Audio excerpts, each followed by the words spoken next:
I am Chris Weidner, and I'm a pastor in this synod. I heard just for the first time last week, someone said, everything important has already been said. After hearing you, Janet, I know it's true. Everything important has already been said, but not by me. I quote. So what do you want to say? A friend asked me just yesterday, what do you want folks to hear to take away? Well, I think I want to whistle a little tune, sing a little song, and tell you why.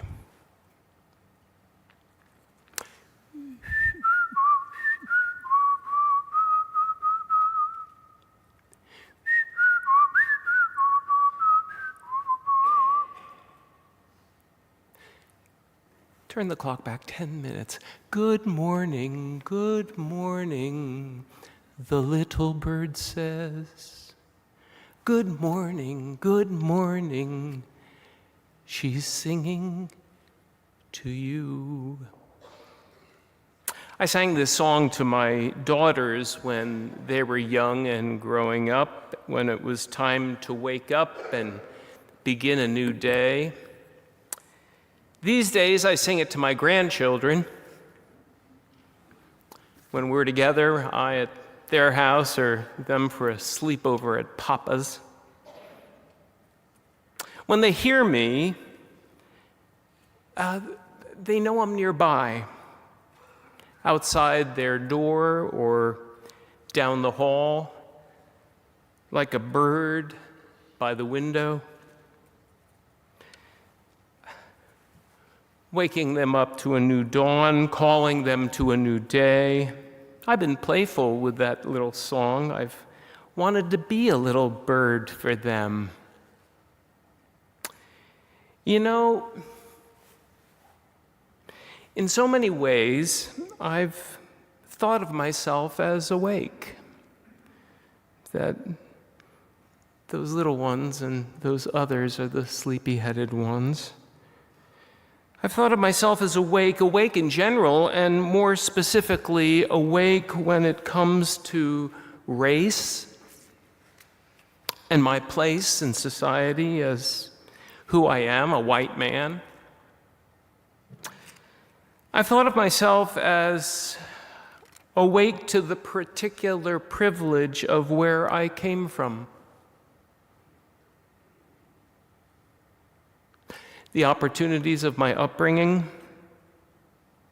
the endearing and irascible friends I've had, the uncommon gift of places and people with whom I've served. Awake, alert, aware. That's what I've thought and assumed. But the older I get, the more I discover about myself and the world around me, the more I hear that little bird calling my name. Good morning, it's time to wake up. Friends in Christ, I have to say that I'm hardly awake. When it comes to waking up to implicit bias through which I see others, when it comes to the unsought privilege that my unchosen skin color affords me in society, and when it comes to understanding how unfair laws and unchallenged cultural practices has shaped my life by an inheritance of institutional racism, not just unlearned habits of the heart, I tell you, my eyes are just beginning to open. Folks, I am sleepy-headed. Still, I am not woke. But down the hall, right at my door, sometimes looking right at me, sometimes in the morning mirror, sometimes through the lips of others around me and in this church, I hear that patient and persistent bird singing to me. Wake up, little boy. Wake up, older man, and begin this new day. It's God's gift for you, and for more than just you, for the world.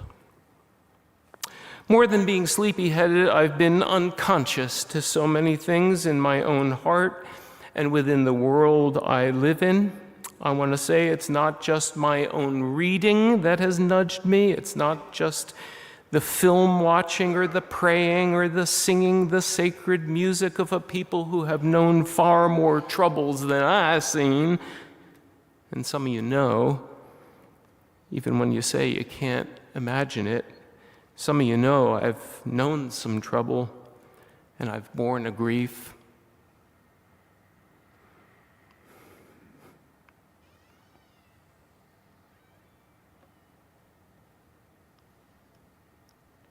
Friends, I can't wake up on my own. A little bird is what I need.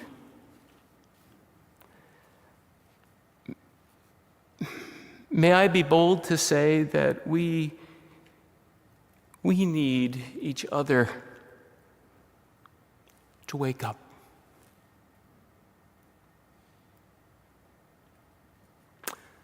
Sometimes with a whistle,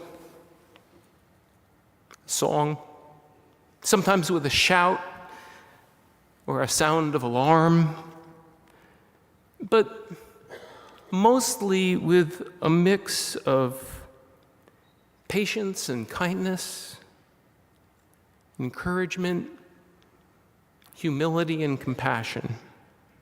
At least that's what I say. White and black, yes, others too, whoever is different from us, all who have known a trouble, all who have borne a grief, need each other as advocates and allies, some would say accomplices or co-conspirators. And there is a place for breathing together in the same direction when there are things to learn and to unlearn, and there's unfairness to address and injustice to redress. But I want for me, and I want for you, what Luther spoke of as one of the ways that God comes to be with us. And that is in the mutual conversation and consolation of the saints.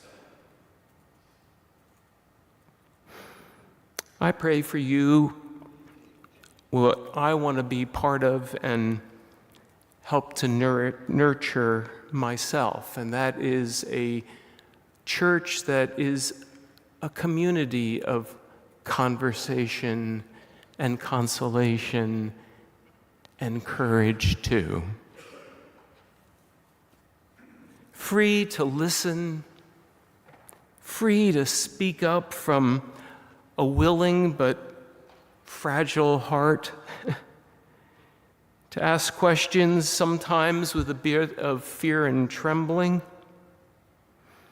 to share honest stories of pride and power and presumption and to confess them, and also to share honest stories of transformation of self and society and church and world. That's what I pray for you because I want it to for me. Friends, I have to tell you, I've experienced some of this over the past year as a part of the Racial Justice Anti-Racism Team.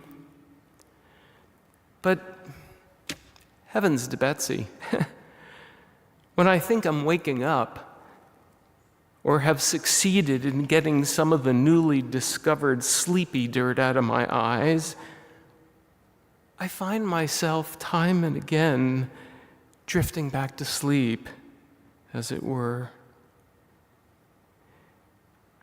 This work that we've been talking about goes on and on.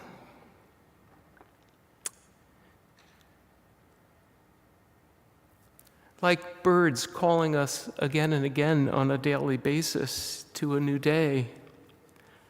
Like confession and forgiveness freeing us each week to wake up to resurrection promise. Like discovering some unimagined friends in Christ, reminding us of who we are and, more importantly, whose we are and who we get to be. So what do I want to say? What do I want you to hear and take with you? Well, the words of Arthur Ashe. Do you remember the tennis star? Those words of his seem right, and I'll say them from my heart too. Start where you are. Use what you have. And do what you can. Start where you are, use what you've got, and do what you have. Do what you can. Good morning.